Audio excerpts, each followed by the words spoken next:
towards a peaceful society. And we had just begun on the 4th chapter, knowing Krishna as he is. Okay, and we read only first page of that. So we will do a little recap of that. But the first 3 chapters, little bit about those chapters, okay? Choosing human and animal lives, the first chapter. We saw the difference between the human and the animal lives. So there are commonalities also, which are the basic commonalities for our existence: eating, sleeping, mating, and defending. 4 things, right? Even humans have those 4 things. Animals have those 4 things. Humans also have those 4 things. But what differentiates, what distincts the human from an animal is that human has the discrimination to think what is right and what is wrong, whereas animal cannot make that discrimination, even though they have the intelligence. See, we cannot say that animals don't have intelligence. When we train the animals, do they get trained? Right. When we train the dog, yeah, kind of. When we train the dog, he get trained. When we train the parrot to speak, he speaks, right? When we train the, have you seen those shows that dolphins and all that, they jump and, they get trained even to that extent. When it is a fish also, fish is like, we can consider like the lowest of the consciousness that animals could have. They are even living under the water, not even in the air. But when you see, even those fishes can get trained. So that means that they have intelligence, but they cannot think what is right and what is wrong. They cannot make the discrimination. And that brings the morality, the dharma, the righteousness in our life, that making that discrimination between right and wrong, that brings the morality, that brings the dharma in our life, and that brings the righteousness. And what is dharma? Dharma comes from the word, what is the root word in dharma? I told you this last week. Dhruva. Dhruva means that which sustains. So dharma is the one that sustains us, our existence actually. And that is there only in the human body. Then we saw about happiness, all the endeavors that we put for the happiness. We, unless we understand the difference between the eternal happiness, which is forever, and the temporary happiness or pleasures that we have in this life, which we are running behind, until and unless we understand the difference between the two, what happens? We go through the hard struggles in this whole life, whatever we are trying to achieve. But if we connect our happiness, which is the real happiness, to our eternity, to the Supreme Lord, from within, from internal, then we actually are really, really happy, which is an eternal happiness. It is not temporary, it will not be taken away. And then we saw in the 3rd chapter, towards a peaceful society, like how we live in harmony with the nature, with all the animals, with everything around us for our existence. We do not exploit, we do not live a life of, abusing animals or using them for food. That's just not required, right? A peaceful society is like living in harmony with everybody. And very significant part of that was, Krishna says that 4 varnashram system, 4 ashrams and 4 varnas: Brahman, Kshatriya, Vaishya, and Shudra. And then Brahmachari, Grahastha, Vanaprastha, and Sannyasa. So these are the 4 stages in the life of anybody. But the higher, broader category that people can be, divided in the society, or not divided, or maybe categorized is the correct word, categorized in the society, is through this varnashram system. and then everybody can peacefully do their jobs. Everybody, there doesn't have to be an exploitation. There doesn't have to be one class is just rich and one class. There is commonality and equality in the values and towards the goal. And that's how we live in a peaceful society, or, a society with an harmony and peace with, with the nature, with everything around us. So that was the third chapter. So you all remember all these 3 chapters? Very nice content, right? It gives us a whole perspective of how we should live, right from the beginning. What's the goal of our life? How it is important that we discriminate ourselves from the animal lives, and what that does is actually that's elevation of our own self. That's why the book's name is Elevation to Krishna Consciousness, right? In a nutshell. Okay, so let's get into today's reading. Knowing Krishna as he is. Okay, chapter 4, page number 44. So let's go there. Page 44, and we had read one page out of it. So we'll still do a little recap of that, knowing Krishna as he is. Okay, we'll quickly read this. Jai Shri Prabhupada. We do not need any higher qualification to offer prayers to the Supreme Personality of Godhead. Whatever our social or intellectual position may be, we can offer prayers. We do not have to be very learned or very scholarly, nor do we have to present our prayers in nicely selected words. That is poetical, rhetorical, metaphorical. None of this is required, although if it is there, it is very nice. We simply have to express our feelings, but in order to be able to do this, we have to be aware of our position. However, we are aware of our position. Once we are aware with our position, our feelings can be expressed sincerely and automatically. What is our position? This has been taught by Lord Chaitanya Mahaprabhu, who teaches us how to pray in this prayer. Okay, what is this? The one of the shlokas from Shikshastakam. I think this is the third one. No, this is the fourth one. Na dhanam, na janam, na sundarim kavitam va Jagadisha kamaye mama janmani janmanishware bhavatad bhakti ahituki tvai. O my Almighty Lord, I have no desire to accumulate wealth, nor do I have desire to enjoy beautiful women, nor do I want any number of followers. What I want only is, may I have your causeless devotional service in my life, birth after birth. Sikshastakam, prayer 4. So we all know what is Sikshastakam? Do we all know what is Sikshastakam? These are the Yes, so these are the 4 verses left by Chaitanya Mahaprabhu. He did not write any books, although there is vast literature of the pastimes of Chaitanya Mahaprabhu, which is what? It was written by Krishna Das Kaviraj, Sri Chaitanya Charitamrita.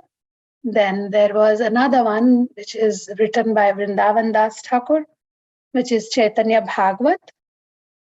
And then there is third one written by who I forget the name of the author, but one of the associates of Chaitanya Mahaprabhu, which is Chaitanya Mangal. So there is this vast scripture or literature about Chaitanya Mahaprabhu's life and pastime, but those were written by his associates. What did Chaitanya Mahaprabhu write himself?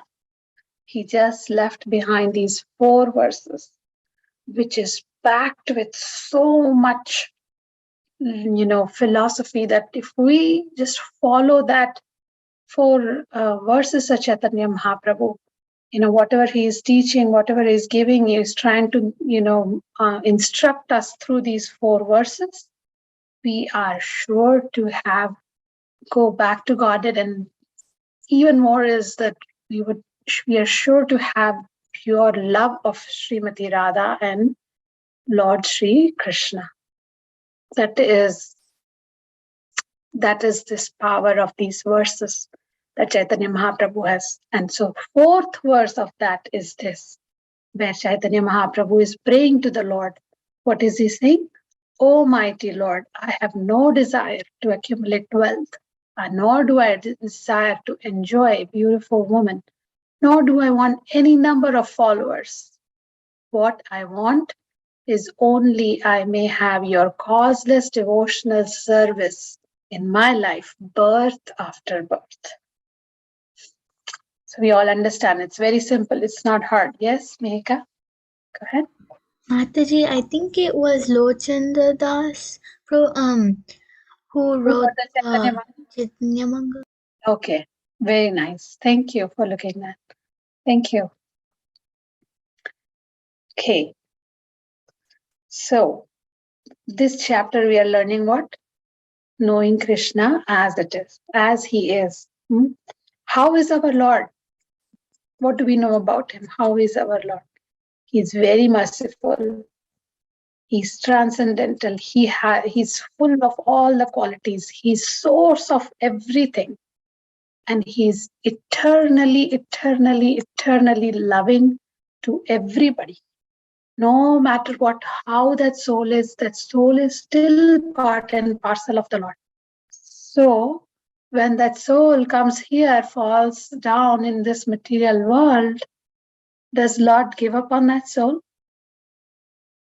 No. Would our parents ever give up on us? Never, right? Their love is so selfless for our, any parent's love is so selfless for their child, right? But what to speak of the Supreme Lord? He's the eternal Father. What to say, our parents have given us this body, but then when we leave the body, we have to accept another body. Then we have a new set of parents and so on. But at any point, if we see when that parent and the child's relationship, even though understanding that it is, on the basis of this body, but still their love is so selfless. Then what to speak of the Supreme Lord, who is the eternal Father of that soul? The soul is the part of that Lord himself. What to say of his love for us? And knowing this, our bond, our eternal bond with him, our eternal relationship with him, what is our duty? Is to love him back, right? We are meant to have that loving reciprocation with the Lord. That's why the Jiva got separated from the Lord, to enjoy that loving relationship with the Lord. But then we forget that relationship, and then we go on in this material world seeking for that same happiness in these temporary things. So when Chaitanya Mahaprabhu is teaching, he's teaching us that just by pure devotional service, that service is, that's the medium of exchange of love, actually. How is service a medium of exchange of love? How can service, what is the relationship between, or let me ask you this simple question, what is the relationship between the service and love? See, I think I had explained this earlier. I had given this example earlier. Does the child, the baby in the night, wake up, in just all of a sudden at midnight, 2 a.m., 3 a.m. in the morning, right? And then the mother is besides, and then, isn't it very uncomfortable or discomfort for the mother to wake up in the middle of the night and feed the baby, change the diapers, when she herself is tired all day working, right? When she does that, when she serves her child, what does she feel? She does it lovingly, isn't it? If it wasn't doing love, if it wasn't for that love that she had for the child, would she bother to get up in the midnight and do all that chores for her, for the baby? No, right? Her love is so selfless. So another form of love is, or the basis of that love is to serve. Say if person says, oh, or say a parent says, my child, oh, my child, you're so loving child of mine, I love you so much, and doesn't take any responsibility of child's education and, upbringing and everything. Is it really love? Because that's just, so love, the service is the basis of that love.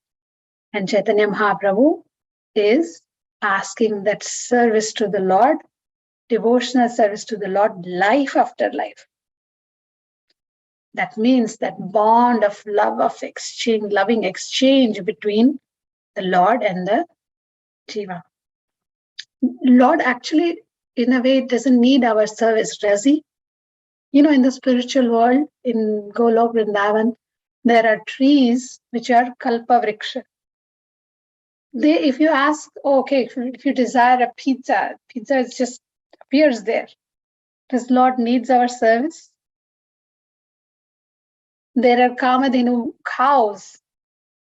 Just you desire and then they produce the whole feast. There is Chintamani, stones are Chintamani. Chintamani means whatever you desire, it appears. They are like the supreme diamonds or jewel-like things. Those are just like the stones on the earth that you have to walk on. And whatever you desire, it appears there. So in all that, does Lord really need our service?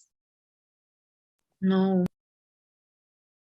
And what to say of just by thinking, just by his one breath, this entire universe becomes manifested just by one breath of Mahavishnu.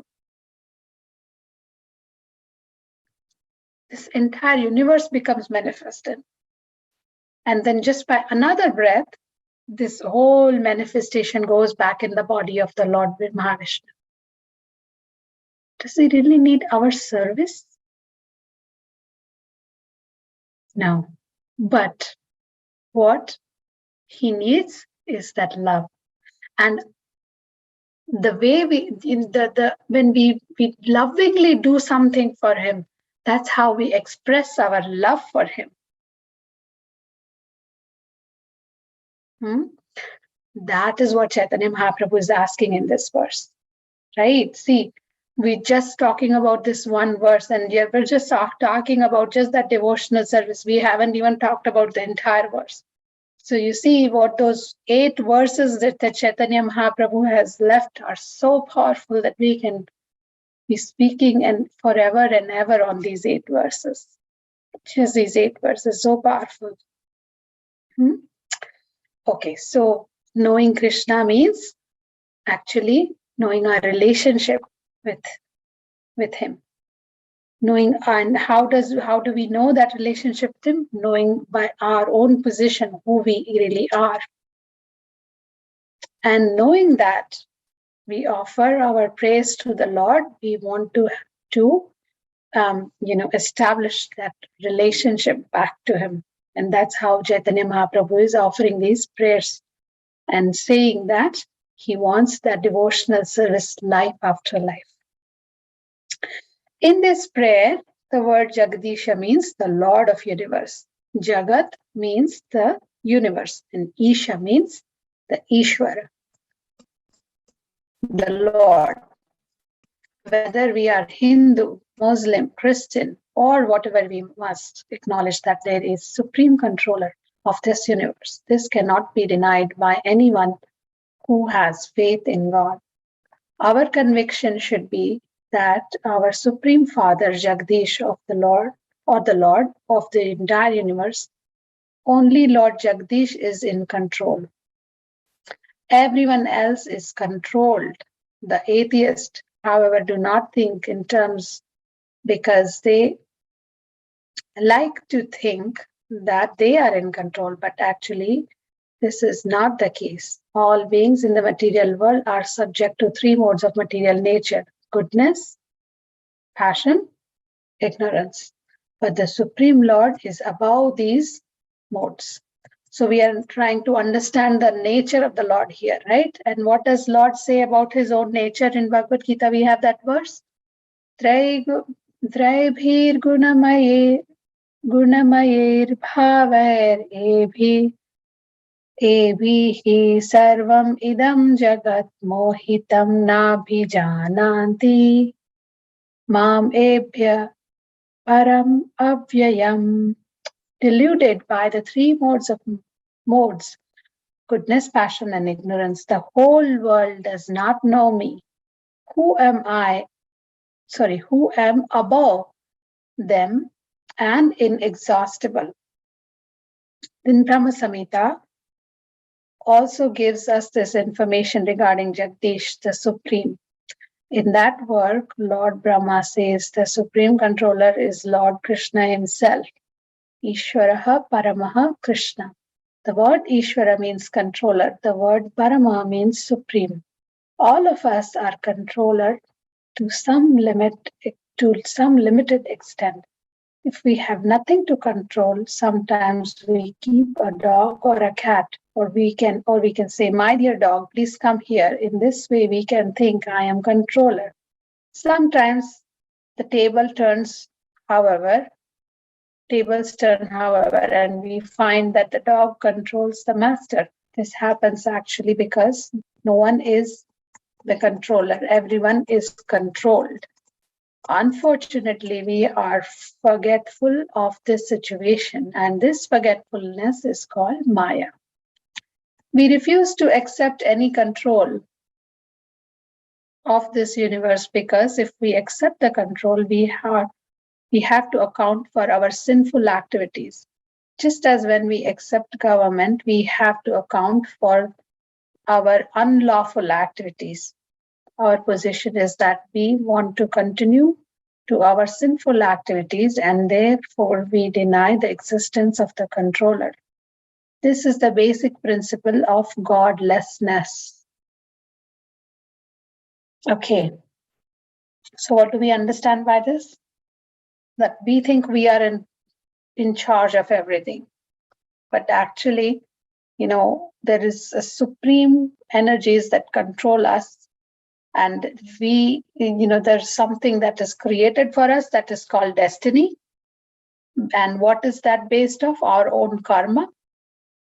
So we do have certain, free will to do things, but at the same time, we are also bound by those activities which are in charge of our own karma, right? And we are destined to certain things. But at the same time, we also have a free will. So we have to understand that difference between the current propaganda that God is dead is spread because people want to continue to be rascals without restriction. This is the basic principle underlying the denial of God's existence. But however much we deny his existence, he will not die. In this regard, there is a Bengali proverb that says, Shakuni Shape Goro Marana. The word Shakuni means vulture. Vultures enjoy dead animals, carcasses, especially the carcass of the cows. Sometimes a vulture may go for days without carcass. Therefore, that proverb says that the vulture curses the cow, wishing him to die. But this does not mean that the cow will die just to oblige to the vulture. Similarly, these atheist vultures want to see God dead. So they can take pleasure in thinking now God is dead. I can do anything I like. But that's not the case. Why? Because God is eternal, and so are we. The soul is also eternal, right? Okay. So who would like to read one small paragraph starting here? We must know. Yes. Go ahead, Mihika.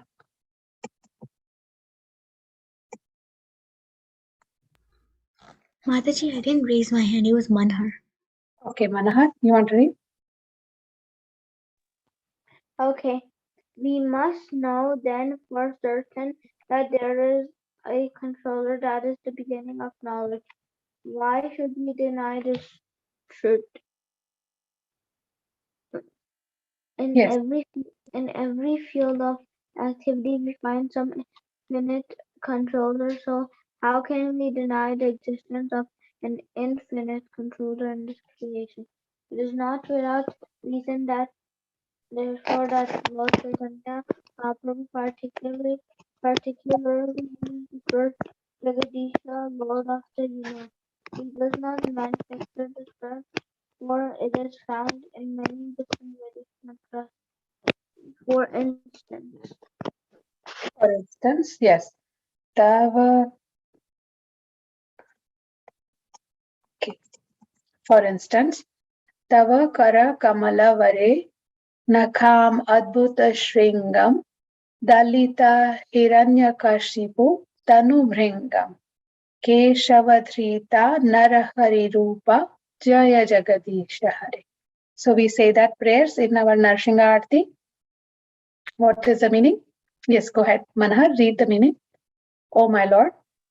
O my Lord, your hands are very beautiful like the lotus flower, but with your long nails you have ripped apart the vast Hiranyakashipu and unto you, Lord of the universe, do I offer my humble obeisances. Right. So that shows the position of the Lord as Jagadisha. Oh my Lord, your hands are very beautiful like the lotus flower, and your long nails, you have ripped apart the vast Hiranyakashipu. And what happens is when these atheists like Hiranyakashipu, Ravan, they go to that limit of their trouble that they are causing. And that time, Lord says, every time He appears, not only at those times, but any time, Lord, when He wants to establish the Dharma, when He wants to revive the souls back, He's always present for them. And He comes, and then here, when Lord Narsingha appeared, He killed who? Hiranyakashipu, and protected who? Prahlad Maharaj. So that's how the reciprocation is between the Lord and the devotee. Hiranyakashipu was an atheist who denied the existence of the God, but God came as Lord Nrsimhadev, a half man, half lion incarnation, and killed him. Therefore, praises is given to the Lord as the supreme controller of the universe and all living entities. Jaya Jagadisha Hari. There is another prayer. Jagannatha Swami Nayana Pathagami Bhava me. O Lord of universe, please be visible unto me. In this prayer and in many other prayers, the supreme controller of the universe is acknowledged. Everyone is trying to become supreme controller, but it is not possible by individual, communal, or national effort because everyone is trying to be supreme. There is a great competition in the world. The world is created in such a way, however, that no one can become supreme. Regardless of what position we place ourselves in, we will find that someone is inferior to us and that someone is superior. No one individual can say, I am the supreme. No one is above me, nor can they say, I am the most inferior, no one is below me. Once we think that we are the most inferior, we'll immediately find that someone is inferior to us. And once we think if we are the supreme, we'll immediately find someone is superior to us.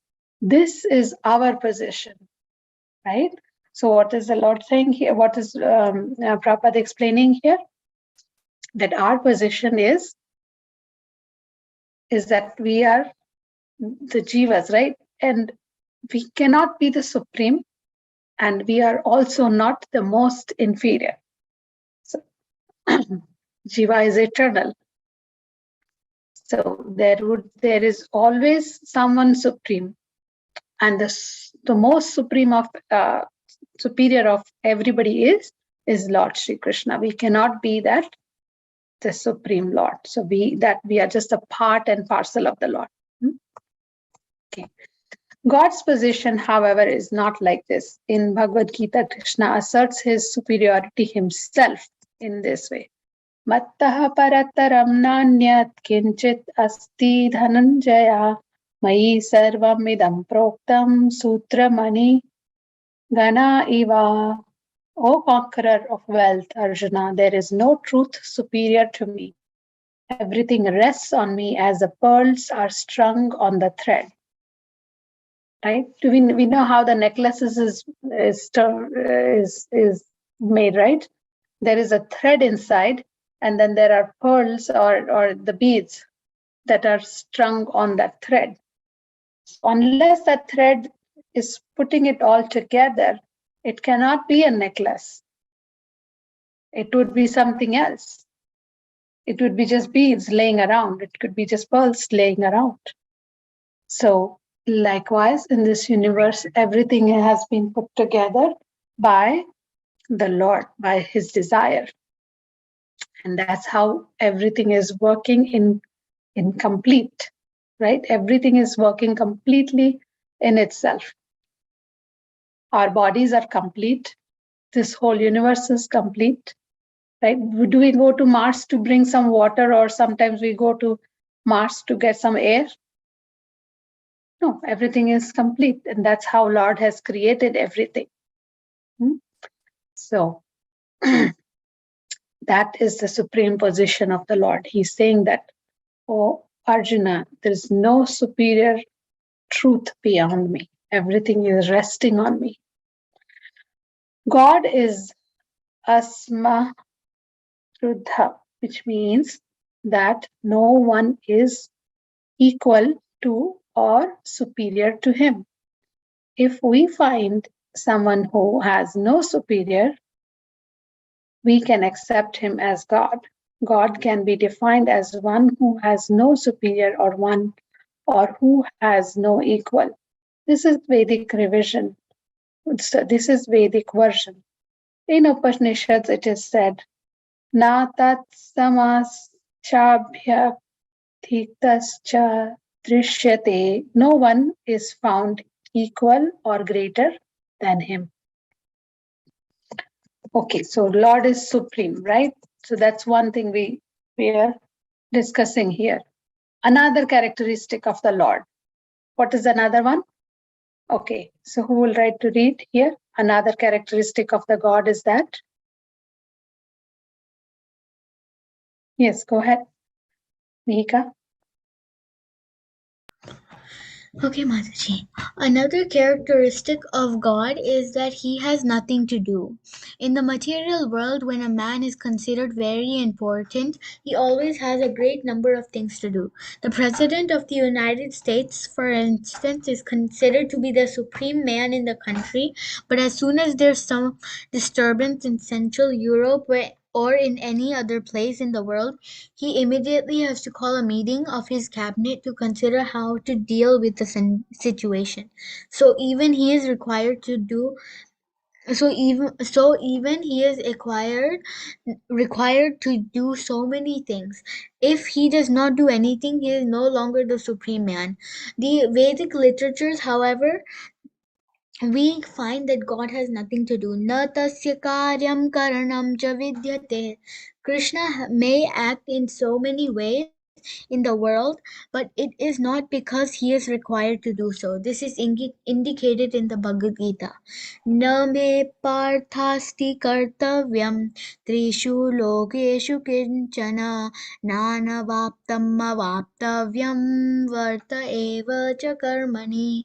O son of Pratha, there is no work prescribed for me within all of the three material planetary systems. Neither am I in want of anything, nor have I the need to obtain anything, and yet I am engaged in work. Bhagavad Gita 3.22.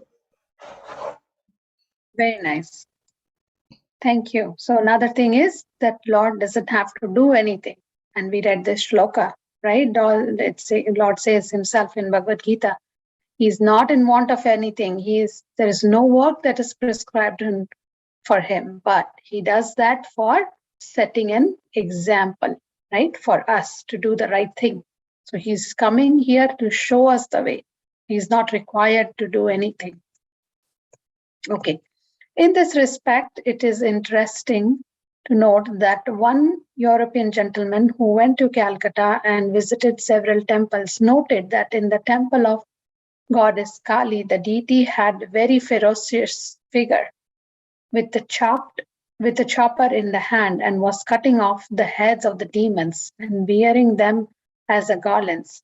In other temples, he saw the deities engaged in the similar activities. But when he came to Radha Krishna temple, he said, I find in this temple there is God. When asked how he concluded this, he said, in every temple I see the deities was doing something, but here I see the God is simply playing flute and enjoying himself. He obviously has nothing to do. This is very intelligent conclusion. Indeed, in the Vedic, this is the Vedic conclusion, right? So we see all other demigods are in charge of some things or the other. What is Lord Sun, Surya Dev in charge of? Giving sunlight. If there is no sunlight, one day if Lord Sun thinks, okay, let me take one day rest, let me take a break for one day, let me sleep, what will happen? The whole universe will crash without sun, right? Even for a moment, right? What to speak of one day? Say if we don't have air, Pavandev thinks that, oh, let me just, take rest, not go around. What will happen?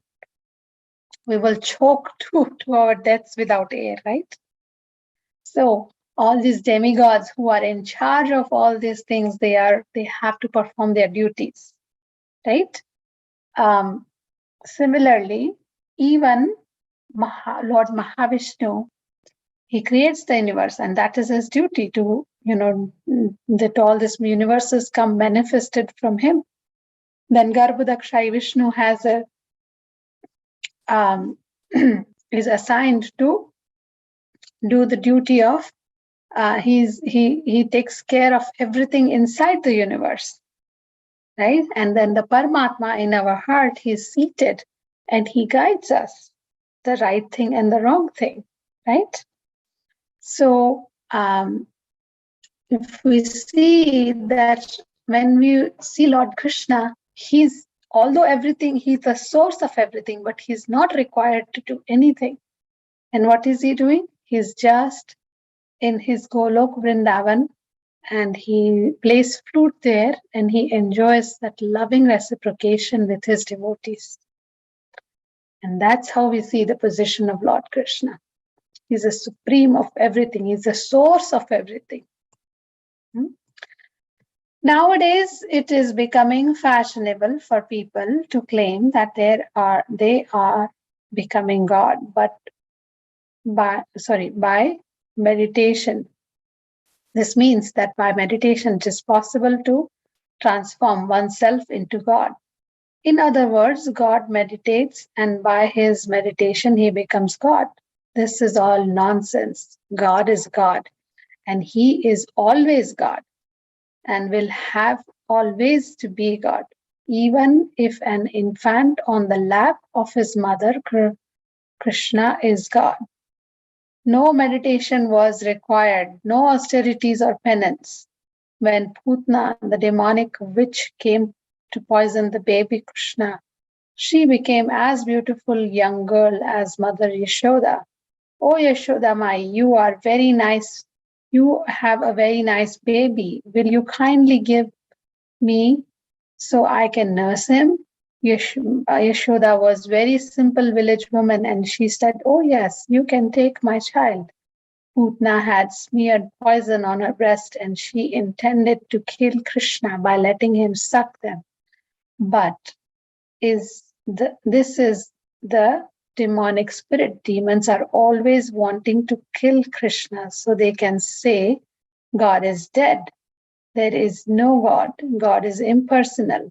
Krishna was so kind that Putna that he allowed her to nurse him. But when he sucked her breast, he not only sucked out the poison, her life, but her life as well. Putna fell on the ground dead and was immediately transformed into her original demonic form. So this is God. In the lap of his mother, he is God. Right? So even if Lord is a baby, does it mean he loses all the powers? No, he's still God, right? When we saw this Putana's pastime, right? When she came to poison the Lord, what happened? She herself, died because Lord, sucked out of, along with in the milk, he sucked out the life from Putna. So this is God in the lap of the mother. He is God. He does not have to become God by meditation, penance, austerity, or by following the regulative rules and regulations. He is substantially and eternally God. He has nothing to do. If one claims he can become God by worship, such and deity by meditating, we should immediately take it that he is not God. In understanding God, we must be careful to accept the Vedic conclusions only. Natasya karyam karam cha vidyate. Karanam cha vidyate. God has nothing to do. Why would God have to do something to become God? If we manufacture gold, that is artificial gold, no real gold. Gold is natural. And similarly, God is natural. In this childhood pastime, in the lap of his mother, he is God. While he is playing with his boy friends, he is God. While he is dancing, he is God. While he is fighting in Kurukshetra, he is God. While he is married to his queens, he is God. While he is speaking, he is God. There is no difficulty in understanding God. This is required of us. In that way, we listen to Krishna in Bhagavad Gita. Aham sarvasya prabhavo matta sarvam pravartate iti matva bhajante mam buddha bhava samanvita. In this, I am the source of everything. From me, an entire creation follows. Knowing this, the wise worship me with their hearts. Bhagavad Gita, chapter 10, 8th verse. This means that Lord Sri Krishna is fountainhead of Lord Shiva and the origin of Vishnu and of Brahma and of course all other demigods and all other living creatures. And what is another shloka where she's saying, Mamai Vamsha Jiva Loke Jiva Bhuta Sanatana Manaha Sasthandriyani Prakriti Sthani Karshati.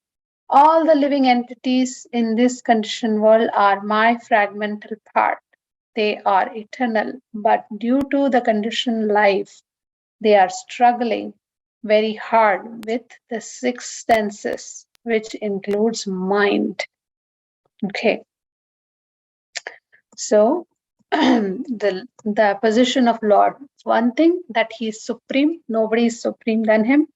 Second, he doesn't have to do anything. He comes in the world, in this material world, he takes avatar to teach us, to establish the pastimes, to give us lessons. And third thing, now here we are seeing that everybody he is the source of everybody. Everybody is coming from him. So he's not something that he has become God by penance or austerities. No, he's always God. He's eternally God, no matter what position he is. And everything is coming from him. Okay, so we'll read little more. We have few minutes. In Brahma Samhita, Lord Brahma explains this verse. Mataji, Mm-hmm. can I Yeah. read? Can I read Yes, go ahead. Okay. Mhm. The shloka. Yes. Can you Okay. read, Loka? I'll try. Hmm. प्रेमाञ्जनचुरितभक्तिविलोचनेन शान्ता सदैव हृदयेषु विलोकयन्ति यं श्यामसुन्दरमचिन्त्य गुणस्वरूपं गोविन्दमादिपुरुषं तमहं भजामि. Very nice. Very nice, Megha.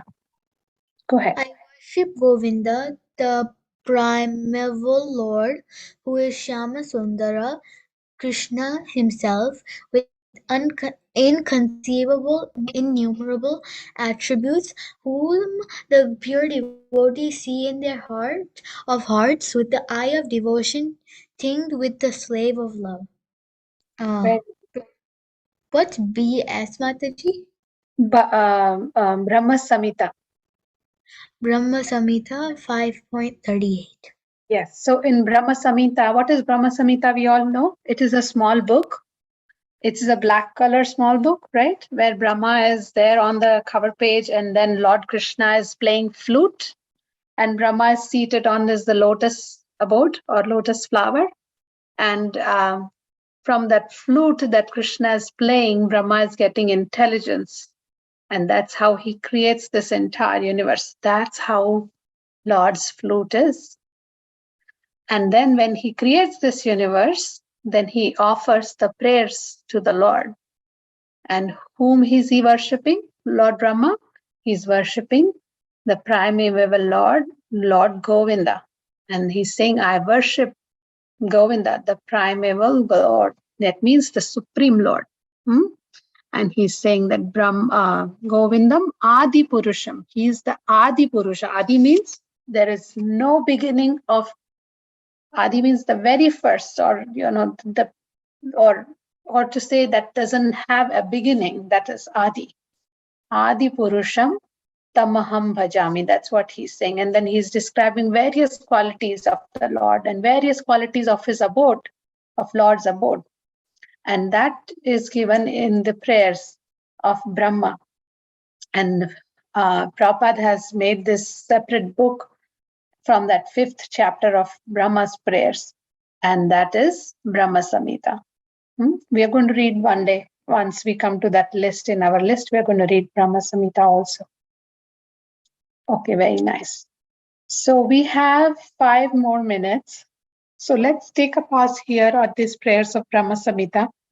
We'll continue from here next week, 61th, but next 5 minutes, while we have, would anybody like to share anything that they learned today, or anything, any questions they'd like to ask, or any discussions they'd like to bring up? Yes, anybody?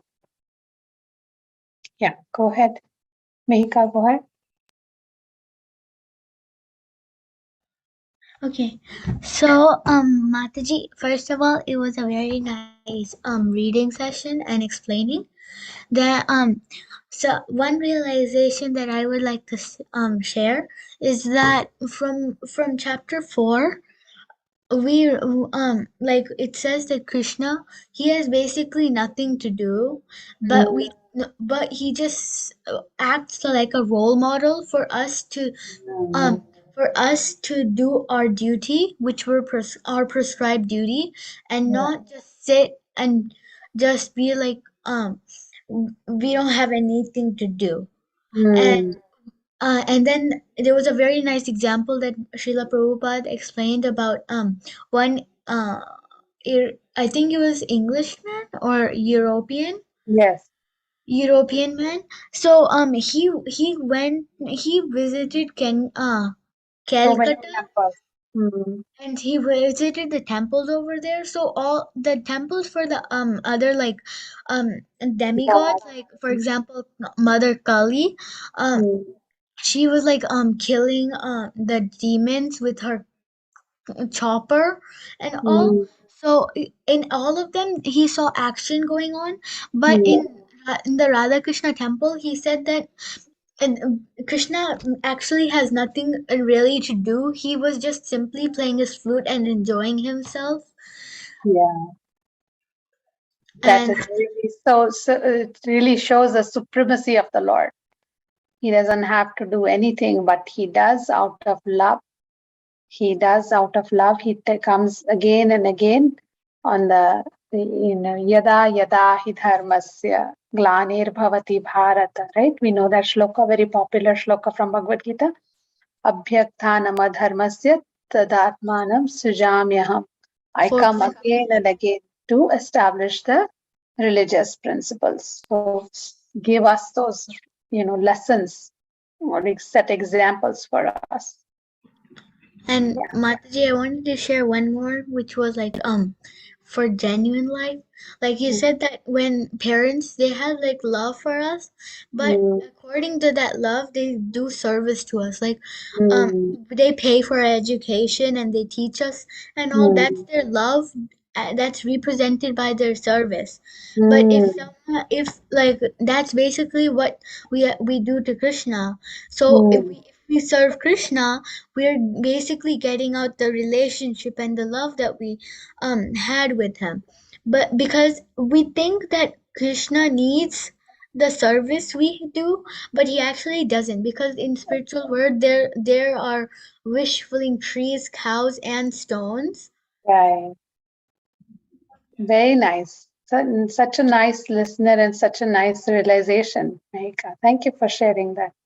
Really inspires to listen that again back. Krishna doesn't need our service. There are Sahasra Lakshmis.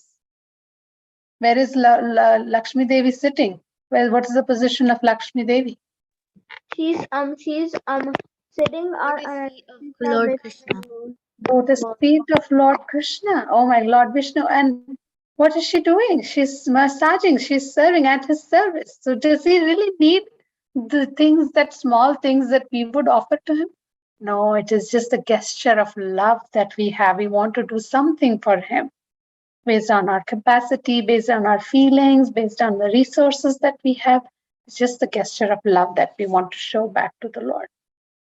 And that's how we do it in the medium of service. That's how, we connect that, to the analogy of parents. Parents serve us. Why? Because they love us, right? Very nice. Yes, anybody would like to share anything else?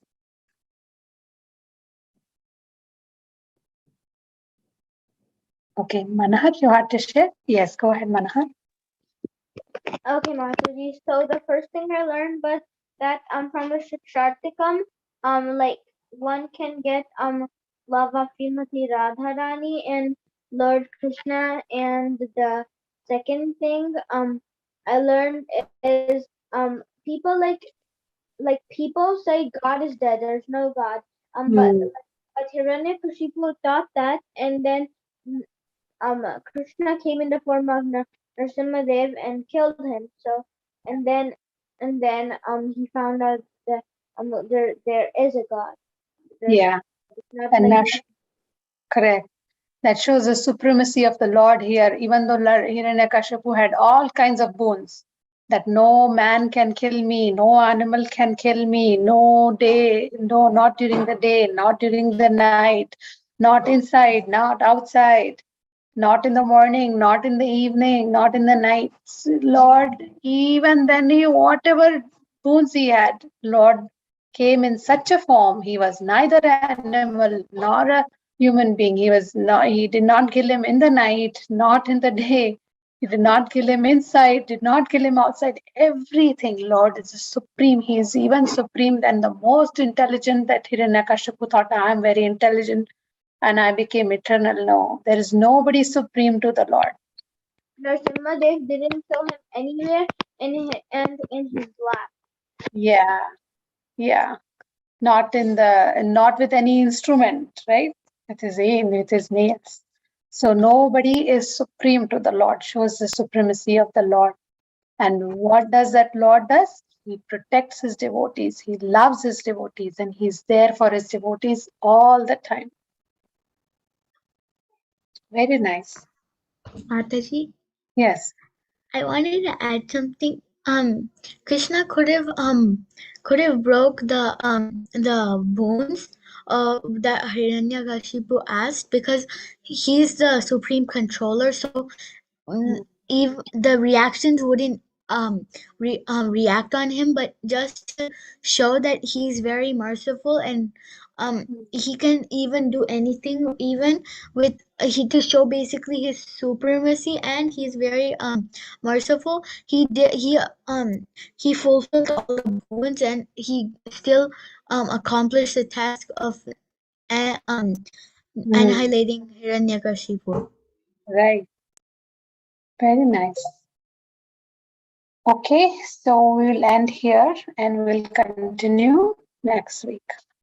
Okay, so we'll start again next week. We'll continue from here, Parama Samhita. Okay, so let's say our prayers. Vanchakalpatarubhyascha kripa sindhubhya eva cha patitanam pavanebhyo vaishnavebhyo namo namah. अनंत कोटि वैष्णव वृंद की जय श्री प्रभुपाद की जय. Okay, so we'll see you next week. Okay. Thank you, Mataji. Hare Krishna. Thank you, Mataji. Hare Krishna. Hare Krishna. Hare Krishna, Mataji. Hare Krishna. Hare Krishna.